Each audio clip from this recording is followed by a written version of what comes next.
I'm the one that's using offspring the way it's always used. You're the one who is changing the word offspring to mean something that it's never been used that way and is never used that way in any other parts of the Bible. I'm just asking you what you think God got correct. Isaiah 53. All right, what does it say? It basically describes from the Gospels Jesus's basically his entire life, from how he died, his sacrifice, how he was born, and what was going to happen to him. All in Isaiah 53? Almost. What part should I read? I'm not sure. Whatever you want to read. Do you know what you're talking about, or are you just like talking because you've heard these talking points? Because it sounds like you're just doing talking points, but you actually don't know. You can make whatever assumptions you want, Joel. Well, you kind of have to do the thing, because I'm not going to do it for you. So what should I read that is going, and then tell me how it pertains to Jesus? If you don't have the knowledge to do that, then I'll just hang up. You could read verse 10. Okay. You could also read verse 12. All right. Yet it was the Lord's will to crush him and cause him to suffer. And though the Lord makes his life an offering for sin, he will see his offering and prolong his days. And the will of the Lord will prosper in his hand. Okay, so did Jesus have any offspring? No, that's not what they were talking about. Oh, well, what about the prolonging his days? Because was he not going to live forever in heaven, and because he died on the cross, he lived forever in heaven? Or how do you know that's what it means? I don't know. I'm asking you, because you're telling me that this is Jesus. So the Lord's will was to crush him. I'm assuming. What's that mean?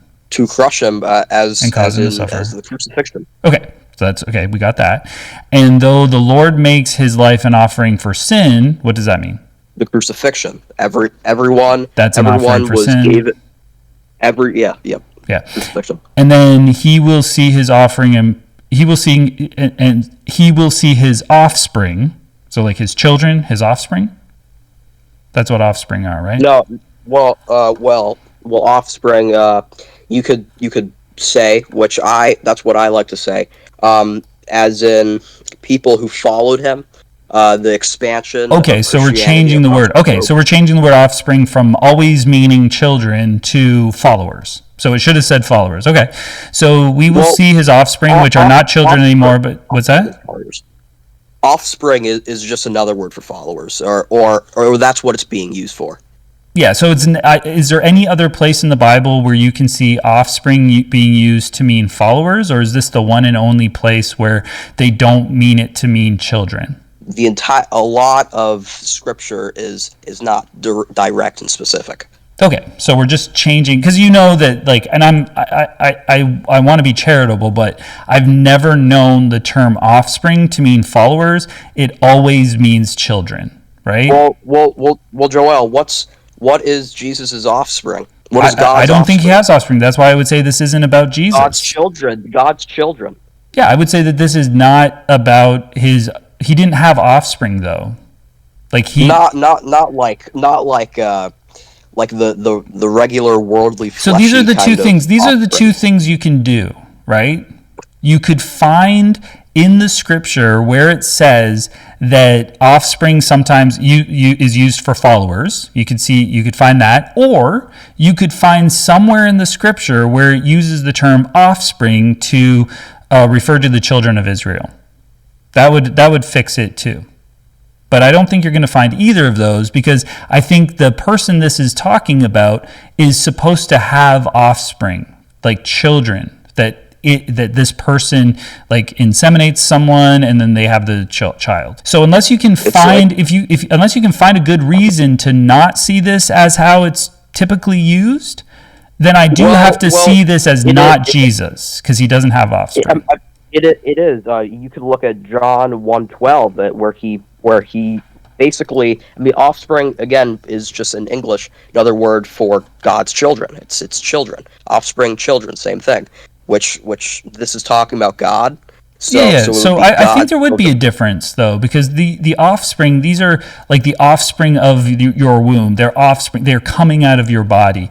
Whereas the children of God, this is just children of God, is how we describe like everybody is a child of God, but we're not his offspring, right? Like Jesus is the offspring of Mary because he came out of her body, right? So you know that you're kind of like changing the way this word is There's always two different. used. I mean, would you call your child your offspring or just your child? Like I might not use the term offspring because it's a kind of an old-fashioned term, but if I had a child, they would be my offspring. By the way, the children, like the ancient Hebrews, are referred in the text as children of Israel, right? So they're not even referred to as offspring of Israel, but Jacob or Joseph or something would have had offspring. That would have been his specific children. What you have to show me is that offspring is used to mean like people like descendants or something, or like a vague notion of children of God or something. It's just not there, man. And that's where I get it. You're trying to change it so that this can be about Jesus, but he didn't have I'm not offspring. changing. How am I changing it? Jesus didn't have offspring. Again, what's the definition of offspring? Where is it?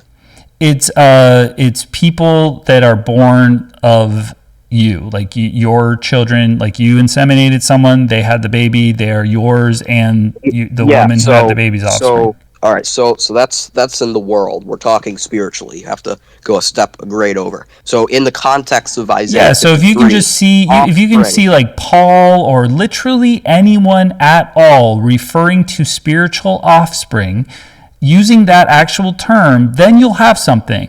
But if this word, just out of the clear blue sky, nowhere else in the text at all, or in any sort of recorded history, is anyone using the term offspring to mean children of God, children of Israel, some sort of spiritual children, then you're just making it up so that you can make this a prophecy. You're just trying to make it work. Can you see how that's dishonest and a failure? What else does it mean then? You tell me what it means. It What do you think means it means whoever this person is, which is going to be the suffering servant, which means Israel. It stands for Israel. And apparently you have to read earlier in Isaiah. I don't know that much about this stuff, but I do know that it is his children. It is the fruit of his loins, his actual kids.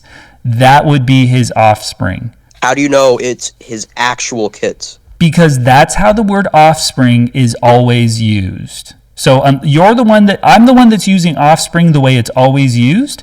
You're the one who is changing the word offspring to mean something that it's never been used that way and is never used that way in any other parts of the Bible. So do you see what my challenge is to you?